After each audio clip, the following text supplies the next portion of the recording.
their understanding because it's ingrained so deep. Satan wasn't happy because he was spoiling something. And this is the first time I saw it in that dimension that I'd seen it. We were wrestling now for the first time a power and principality. This was so far-reaching that his healing was so deep and profound that it was reaching many lives, even into Catholicism, that now people that otherwise that they heard they were suffering from God, for God, their suffering was for God. Now all of a sudden they saw that they could be healed. All of a sudden they found grace that you could be healed. And people were coming and being saved. Well, the enemy doubled his efforts. Really doubles his efforts. Afflicted them again. Many of the afflictions of the righteous, but the Lord delivers us out of them all. So he got an affliction in a different spot of his body. He got cancer of the back. And the first thing that came out of the religious people, it's God's will to take them home. Satan came to heal, kill, steal, and to destroy. But I have come that you would have life, have a more abundantly. How does that fit? He says God's will to take them home. Then why do you heal them in the first place? Huh?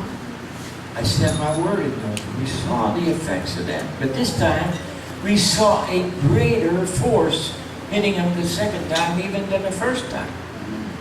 And this force was so dramatic and so profound. I've been arguing with him since day one to get water baptized. And I'd argue with him. He'd come up and I'd talk to him. You need water baptized. I'm going to call him on the phone. You need water baptized. And now he got cancer in his spine. And finally, when I heard, the last time I heard that he needed help, and then I went down to his house, and I says, why don't you close the door to Satan? If there's an open door where he can come in, he's coming in. And if you don't close that door, I don't know what's going to happen. So I got water baptized in this bathtub at the house. It's difficult to get him in there, but I got him baptized at least. I know that he left his life. I know he's with the Lord. But the tragedy is not his death. The tragedy is the after effects of all the people that had their eyes on his healing, that think God took them out, and that God don't heal, and that God don't deliver. So they won't pray. Satan reclaimed those souls that had slipped out of his hand. And now, I didn't hear Satan get 1 ounce of with you or anything, but I heard it all come on the hands of God.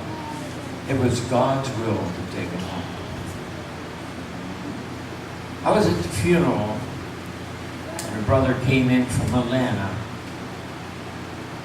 out of respect, courtesy to him, flew up on his own, went to the funeral, in the very essence of the attack that was on him, that was so powerful, that was on him, now switched gears and attacked him. Attacked that brother and minister, and then come on to church, come at us. And I said, I'm battle hardened. I've been in battles too many times. I'll fight. I want them not to stop. And we just started praying against all this. But you had to see this to realize the effect. It came on him with a pressure, came at him rather, with a so dramatic that I thank God I was allowed to be there at that time. But it was so powerful. The very force that exerted on him on Mark the first time to heal him. Now the enemy had doubled his efforts plus, you know, my daughters went down the night that he was, you know, just the night when they had him on Lifeline. And my daughters went down to pray for him. And they went down early in the morning. And they're down there praying, and one lady came there and she says, "Can I go pray with you?" I said, "Sure." Thinking, you know, yeah, more the merrier, you know, faith. Another pastor came from a Methodist church where Mark had spoke, and he was born again, spirit-filled. He came to pray, but he didn't get in with them. But he came in a little later, and he finally, when he saw what was happening, he turned around and went home. But the girls were in there praying for him. And when they finally got done about 11 o'clock in the evening, this woman comes out and says, "You know, I've been praying against you all this time." I said, "Wow. Praying against you?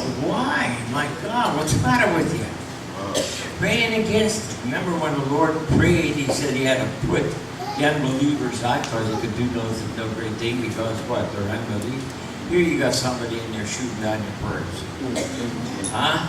Shooting down your prayer. You tell me she wasn't a planting of the enemy? Huh? Tell me she wasn't a planting. And the very ones that was so enlightened, so encouraged over healing, now all of a sudden we're turning the other way. Vicious, vindictive, you know. And I'm saying that this warfare, we don't realize the magnitude of the fight, the relentlessness of the fight. We think we just go, and it's like going to McDonald's, you get the hamburger, you eat it, and it's all over with. You know, he's not going to give up easily. And we're going to fight for our families. We're going to fight for our children. And I'll tell you what, if you're fighting for your children, you get disgusted, you get discouraged. And you almost think, man, I don't know, I've done everything I can do, and you don't know what is it. Don't quit. Don't quit. Brothers, sisters, aunts, I don't care who it is, if God puts in your heart, fight. Because if you don't fight, the enemy will take it. You know, we've seen too much good happen because we won't quit. I remember my children growing up. I knew there was a call on my daughter. I knew it from the day one. And I've got 5 kids. I got 15 grandkids. I mean, I'm busy. Glory. And out of those kids, you know, when they grow up, they're all different. And, you know, but they're all the same.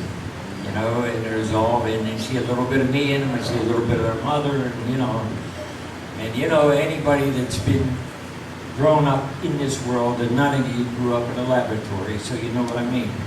We weren't test tube babies. We were out there, and we knew what it's like out there, so you get apprehensive. You won't want your children to face what